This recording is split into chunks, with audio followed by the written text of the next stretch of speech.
Hello, confident eaters. I am here with Dani Sherrif as our guest today. And I'm so excited to have Dani on because if you are someone who's ever struggled with trying to get pregnant, wanting to learn more about natural birth control, or have just lost their period for whatever reason, Dani is going to cover all of this today and is going to give us an insider look on how to heal from diet culture in this way that is also very supportive of your body. So Dani, will you introduce yourself and tell us a little bit about you, your story, and how you got to this place today? Thank you for having me. I'm super stoked to be here and to have had you recently on my show. So I am Dani, and I am the founder and co-CEO of something called the HA Society, which stands for hypothalamic amenorrhea. And that is the complete and total absence of your menstrual cycle. So this happened to me, of course, and your period just disappears, right? When you have contributing lifestyle and diet habits and behaviors. So I was an amateur athlete, started kind of later in my life at like 18, and really quickly was like really into CrossFit, really into Olympic weightlifting, and also felt, the truth was I got into those things to try to change my body, right? Like I discovered dieting. So I was exercising a lot, and then I started dieting to cut weight for the sport of Olympic weightlifting, but also just to try to like make myself look how I thought I should look because I do these sports. And I did macro tracking. I did the paleo diet. Like I tried almost every diet, and really quickly, somewhere in that journey, my period completely disappeared. So I actually knew intuitively why this had happened. I had heard of elite gymnasts don't get their periods and things like that. And I knew it had happened in direct correlation with me discovering exercise and discovering dieting and doing them both simultaneously. What I didn't know was that it mattered at all. I just kind of was like, oh, well, like this is an optional extra. I know I need it to be able to get pregnant, but I'm not trying to get pregnant. I'm 20, I'm 18, 19, 20, I'm 21, I'm 22, I'm 23, I'm 24. I went like 7 years without having a period. And then it wasn't until I went to an OBGYN, like women's wellness visit, where the doctor asked me how my periods are. And I said, I don't have them. And I honestly think like I was kind of proud of it. I was like, I don't have them. That's how healthy I am. That's how fit I am. I don't even menstruate is how I thought. So realizing now the level of delusion that is, going through the process of recovery, right? So the doctor prescribed me medication to fix the problem. I see myself as a health conscious person. I'm not just going to take a pill, right? So like many of us who see ourselves as actually very health conscious people don't listen to that advice when we get on Google. We're like, why is my period missing? I realize the condition that I have is hypothalamic amenorrhea.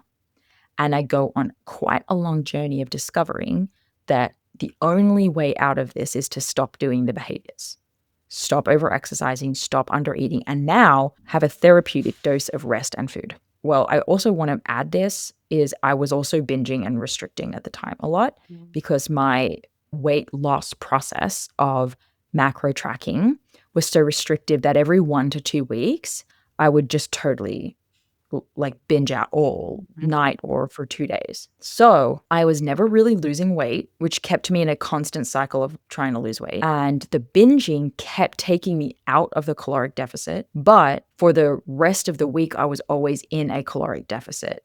So every day I was in one until the day I binged. And my metabolism as a result was slowing down. So I was never achieving my goals, quote unquote. I was just in this vicious cycle. And I bring this up because a lot of people, including listeners of my show, are like, I don't even undereat that much. And every weekend I eat all this stuff and I cheat or I binge and I'm not even underweight. How is this happening? Well, we're constantly restricting ourselves from food, getting so starving that our brain finally pushes us to eat as much as we can because food is so scarce, but you've given it this one window to eat. And so it's going to eat. So that was actually a massive, massive part of my story was binging every 1 to 2 weeks, just like totally out of control. So It wasn't until I resolved all of that, and I will say I have never binged again. Like, it's gone. And I really, really thought that it wasn't possible. So there's a side note, but it's definitely possible when you're in a fed and nourished state. And I'm sure there's many other contributing factors for many people. But for mine, as soon as I stopped the restriction and allowed myself to just eat, and all food was available to me and all of it was in abundance, the desires to overeat consistently faded. And well, I got my period back. This was a really hard thing mentally and emotionally. I did gain weight. I did have to put down my sport. And in the end, I got to I lay on my bed exhausted. Like, oh my gosh, that was so difficult. And there was no help or resources at all. I was just like, wow, I Googled my heart out. I found every podcast I could, but there was like no really good one-stop resource shop for people going through this. And I have a feeling I'm not the only one because there's no unique experiences. I have a feeling. So I got a podcast microphone and I started a show. And just started like calling for people to come on my show and share their story of recovery. And it just like grew like people. So it turned out other people were relentlessly Googling just like me.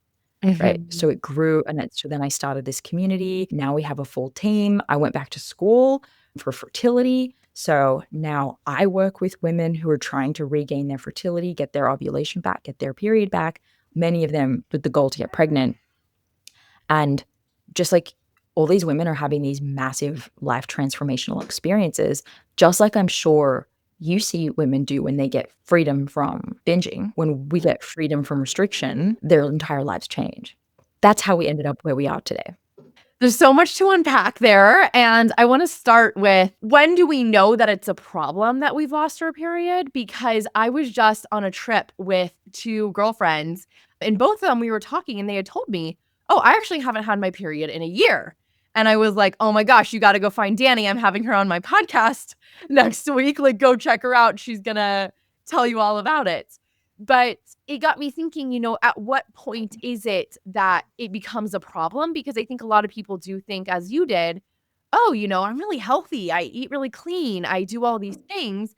And I feel like it's not a big deal that I've lost my period. And so when does it become the point that it is a big deal for someone? And when should someone start to be concerned and start to look at these things? Yes. So the diagnostic criteria for hypothalamic amenorrhea is 3 months, no period. So just 3 months, nothing. Okay, Then we go ahead and get lab work just to confirm why it's happening. And listen, I knew I didn't need lab work. Right. Like I knew some people know like why this is happening, but some people are skeptical. And a lot of people get a misdiagnosis of PCOS too, which is a whole other thing. But 3 months, no period, low estrogen, low luteinizing hormone, low follicle stimulating hormone. They're about like 1-to-1 ratio under 10. Like for sure, HA, So your friend it sounds like they have it. Yeah, and they've said they've gone to the doctors, they've done the testing, and like nothing has worked for them so far. And something that I really loved about what you said when you reached out to me too was how you tried just eating more, and that wasn't the whole solution. And I know around binge eating, there's like kind of this common advice too that, oh, if you're binge eating, you're just restricting and you're not eating enough. So the solution is just to eat more. And it kind of puts this blanket solution on things where people think, oh, if I just eat more, this should fix it all. But there's like a whole another layer. With binge eating, I teach a lot of the mindset stuff that comes around it. And, just so much else that's beyond just eating more. And it sounds like it's the same thing here too, right? Like it's just so much more than just you need to eat more food. Yes. And while that is definitely important, if you will, like massive, massive part of recovery, like there is no recovery without an increase in food, right? Like that's for sure. But it's happening a lot psychologically, which people don't talk about, is like you can increase your food, but if you're still increasing it from diet foods, right? Like there's a big difference between increasing how much broccoli you eat and increasing how much like butter and bread you eat, right? And a lot of people are making the mistake of increasing safe foods, which I totally understand, but the relationship you're having with it is another piece. So women who have lost their periods typically, and by typically I mean like 100% of the time, are type A, perfectionistic, high achieving, driven women. They care about everything from their career to how their families perceive them to how their body looks and how well they physically perform. And so they're doing the most, and they're typically quite like rigid, right? And that rigidity gets a little worse over time. They become neurotic about things. They become like really intense about, I can't miss my workout. I can't eat that. We can't spontaneously just go to a restaurant because I didn't plan for it since breakfast, right? These are the types of behaviors that it doesn't actually matter if you increase food. If that is still your relationship with food, you just like allowed yourself to eat a little bit more of something, that's actually not going to cut it. So there's that piece. And then exercise is also massive. Probably 95% of these women are, in addition to under eating, over exercising. And we find it very difficult to just out eat the amount of exercise they've been doing. Basically, like they owe the bank. It's not enough anymore to just like eat in maintenance to go to how you should have been eating. Often they need to go into quite a large surplus. And that can be really challenging. And all of these things happening at once, right? I need to get rid of my neurotic behaviors around food. I need to rebuild my relationship with it. I need to reduce my exercise simultaneously and deal with like how I feel like my body is changing. And having to do all of that, like that's what HA recovery looks like. It's not just eating a little bit more. Right. Yeah, it sounds like that really when the mind is still in this fight or flight and you're moving all the time, and even if you're eating enough, it's still not enough to create safety in the body, that it's okay to be, optimal health, that it's still in this stress state. Yeah, that safety word you use, yeah, exactly. What if someone is like an athlete, or they like love running? Like they just tell you, they're a marathon runner and they're like, this is just my life though. It's something that I love. It makes me so happy. And they don't want to cut it back. And they're trying to figure out how to navigate that. What does that look like for them? Great question. We have actually a number of runners. Runners are one of the most, like that's a sport that has one of the most predominant amount of women with missing periods. Generally speaking, we don't get someone who's like, I just love volleyball, lose their period from volleyball. It's always like, it's never a game. It's always like a running, weightlifting, dancing, these are the types of things where a lot of women lose their periods. We get a lot of women, I'm training for a marathon. I love running. I only feel like myself when I'm running. It's my only stress relief. Attaching, like almost trying to sell me on running, that they're like, I need it. And I was the same way with my sport. So I get it. And that they really believe it too, right? And the thing is, there's a difference between someone who just wants to run and someone who considers themselves an athlete. So I like to differentiate between the two. If you're coming to me and you're saying, Dani, I really want my fertility back, I really want my period back, maybe your goal is to get pregnant, right? And you just really love running. We're going to talk about that till you're ready to bring the running down to an amount that is reasonable, which may be 0 for you to get the period on the board, right? To get it back, to get the pregnancy.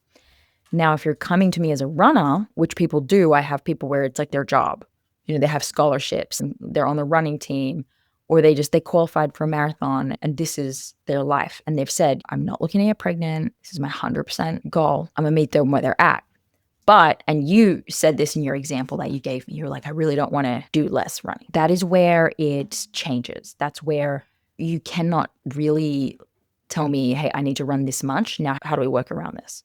We're going to have to change your training. We're going to have to change your training. And at the end of the day, if you are an athlete, you see your body as a vessel for this sport that you're doing, you will not actually care, within reason. I understand why you do care, but when you really think about it, you will not actually care what I need you to do to get the period back if it is going to make you a better runner in the long run, right? Because women who restore their cycle after starving themselves for so long, they're not running at their highest peak performance. They have more potential. They have more potential and they're not meeting it. So they come to me and say, Dani, I'm like, what you're saying to me is you don't want to reach your potential. If you're not willing to change your programming, you actually don't care about running. You care about not gaining weight. You care about staying in your compulsions. And that can be a really confronting, eye-opening thing that they don't realize. Many women do not realize that their actions are in direct conflict with their goals. They're just like, they're just on autopilot. They've been doing this for so long.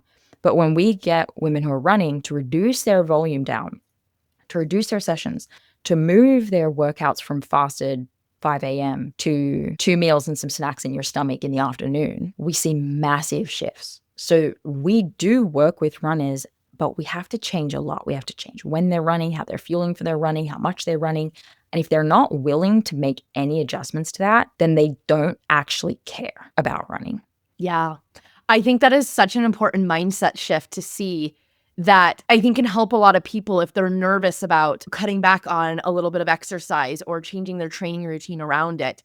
I think a lot of people think, oh, I'm cutting back on my progress. And maybe you are temporarily, but it's for the long-term health and success in that sport, in that exercise. And I think if we can take that lens and zoom out of it, it can really help us to see that temporarily we might have to get worse with something in order to have it. So for the next 10 years, we can still run, we can still do this sport because we took this time to actually look at some things and give our body what it really needs during this time in order to get it back to a healthy place where it's not in this fight or flight mode, where it is healthy to continue doing it.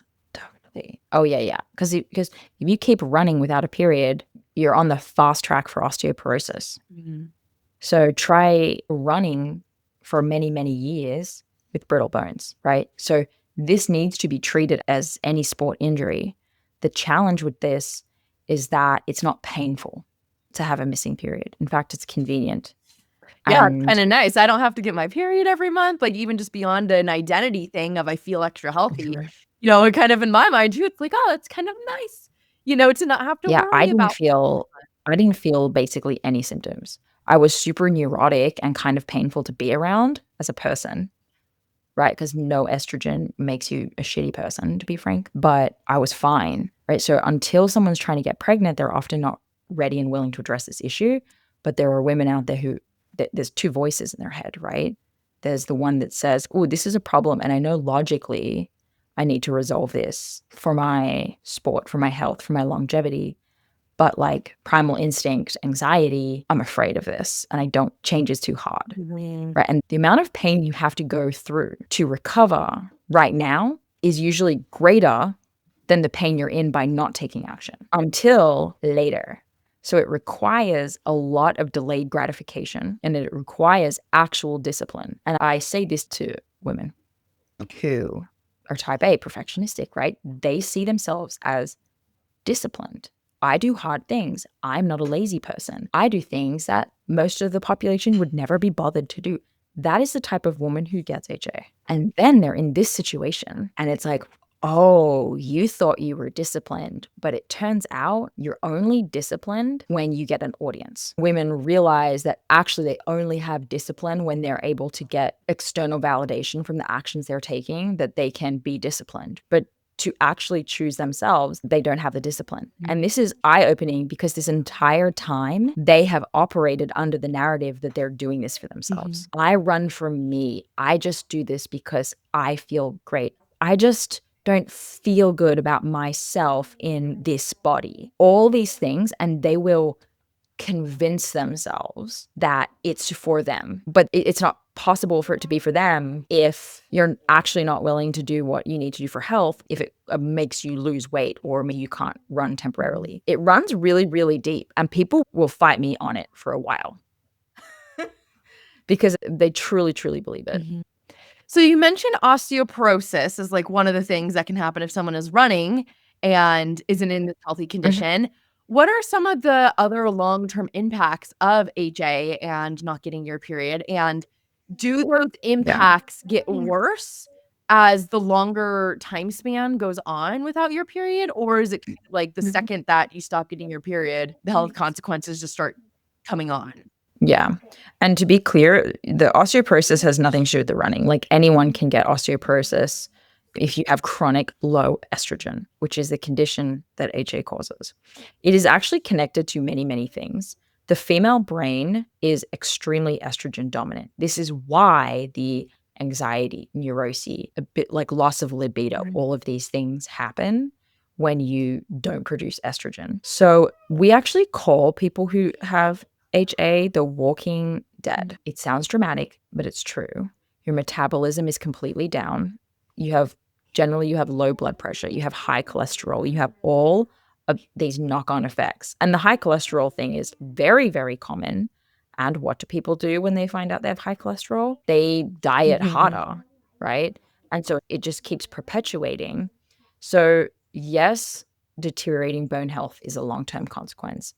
You're completely infertile is a consequence that's happening right now. Slowed hair growth, hair loss, poor vision, poor mental clarity. I already mentioned poor metabolism.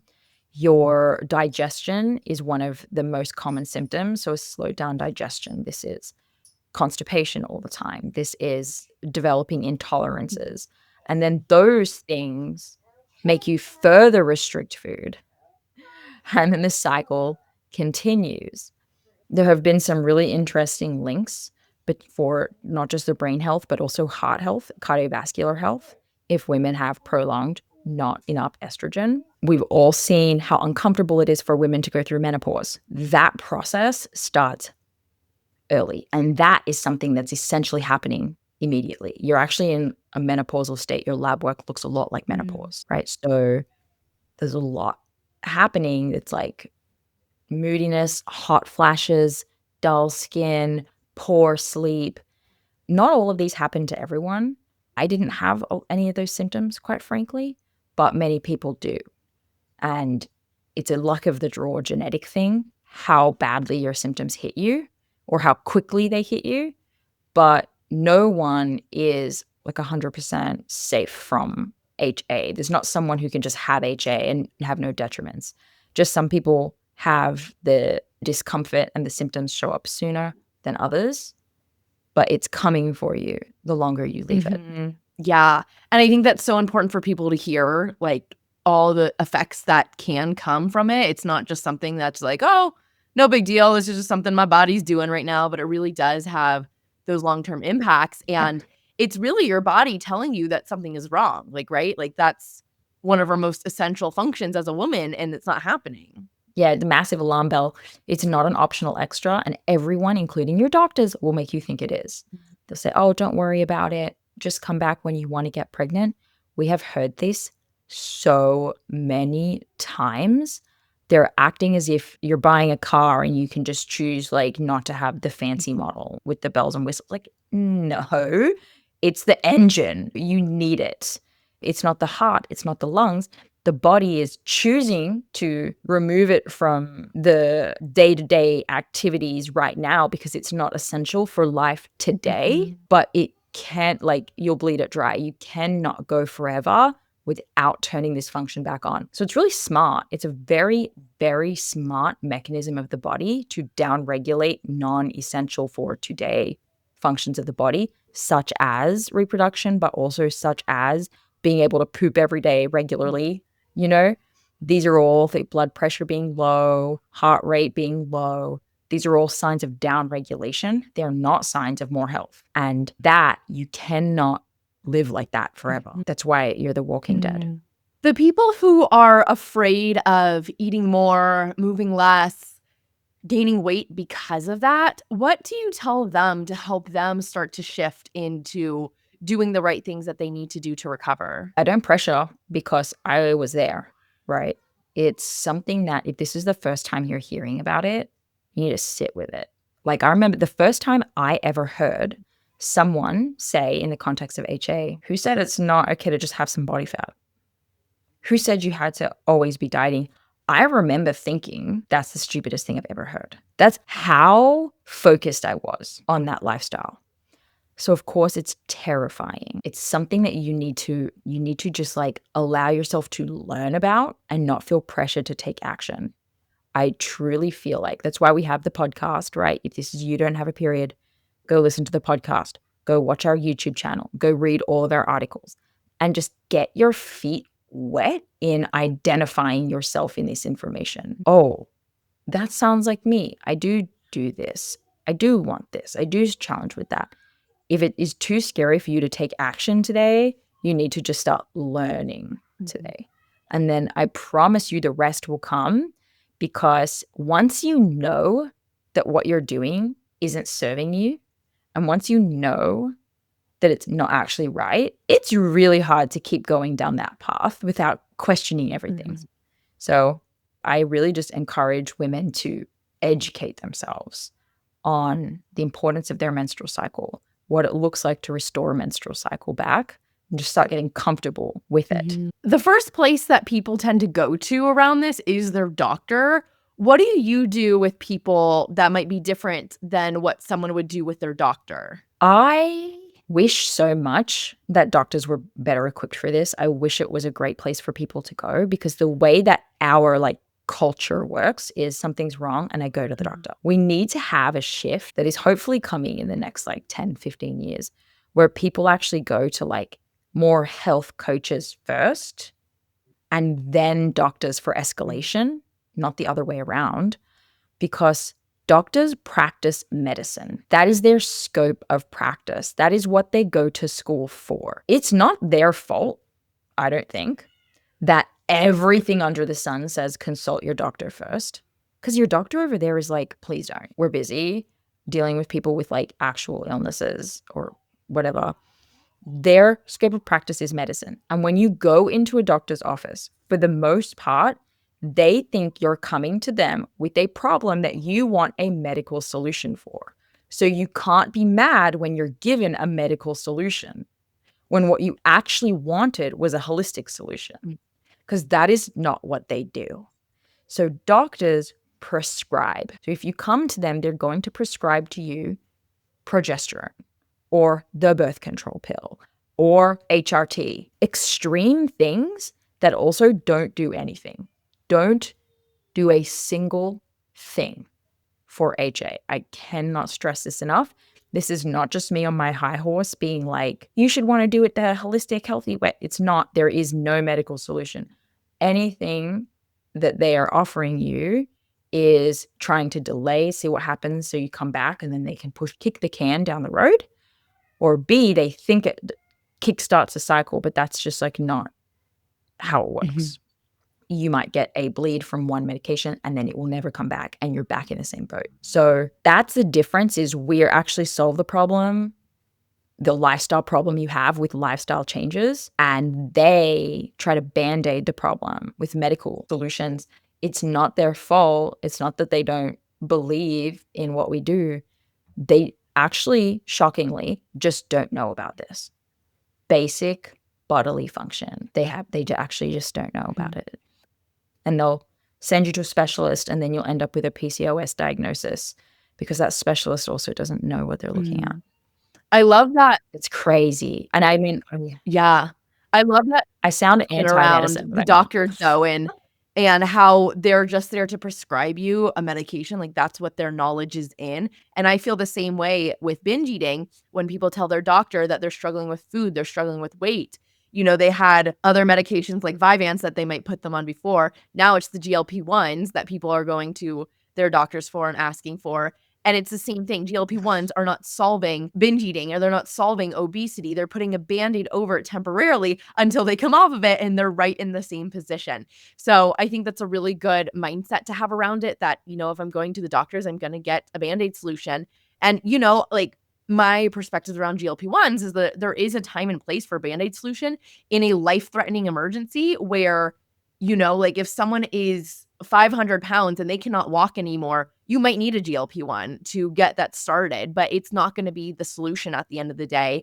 And I think that's important for people to remember, that if you want to actually change this for life, which we all do, no one wants to just solve this for the year or so, but we're also desperate to get a change at times.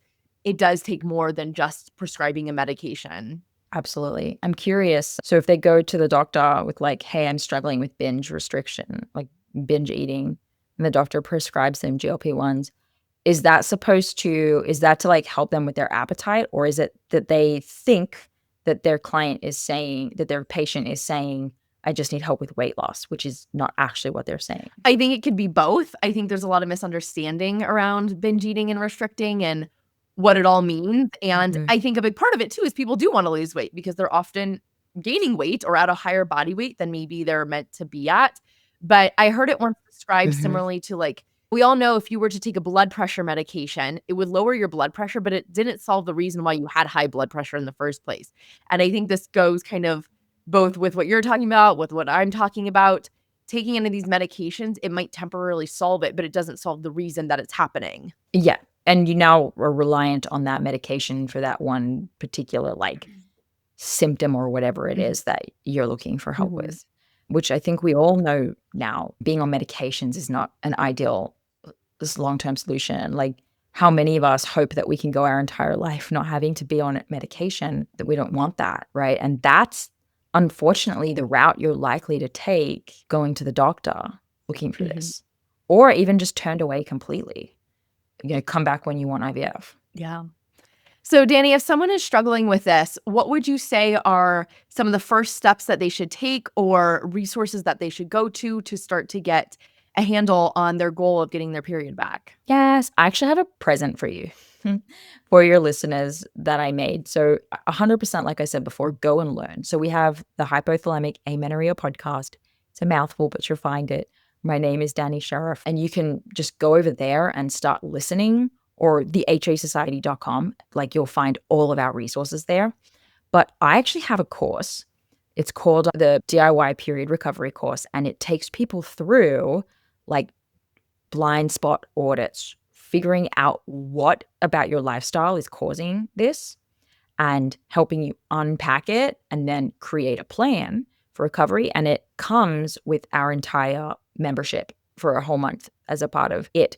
And I actually want to give that course to your audience. If there is anyone listening who is like, I think this is me, but I really need to learn, I'm just giving you the course. It's usually $472 or something like this, but I just want to give it to you. So all anyone has to do is come find me on Instagram at Dani Sherrif or over at the HA Society, whichever one they want, and just DM me the confident eater. Just say the confident eater. I will know exactly what you're talking about, and I will give you direct access to that. And because I think this is really helpful for people who are just finding out about it, it comes with like a one-time breakthrough call with me where I can help you look at your lab work, be 100% certain this is what you have, and help like curate a guide for how to start learning about this. So I get on the call, I just learn about you, what you're afraid of, what your challenges are, and then give you a bunch of resources to go and get started with. And I'm happy to give that to you guys because I just think we're such co-aligned audiences. And I'm sure there are many women stuck in a binge restrict cycle, not connecting with like being underweight, not feeling like they starve themselves. They do the opposite, right? So they're very Mhm. confused, but we are actually very similar. And I think it can be a really cool realization. Mhm. That's amazing. Well, thank you for that. Everyone, go check that out. We'll also have all of Dani's links in the show notes below so you can go find her. And thank you so much for coming on today, Dani. It was such a joy having you here. And I know the listeners got so much valuable information and new thoughts to consider today. Thank you.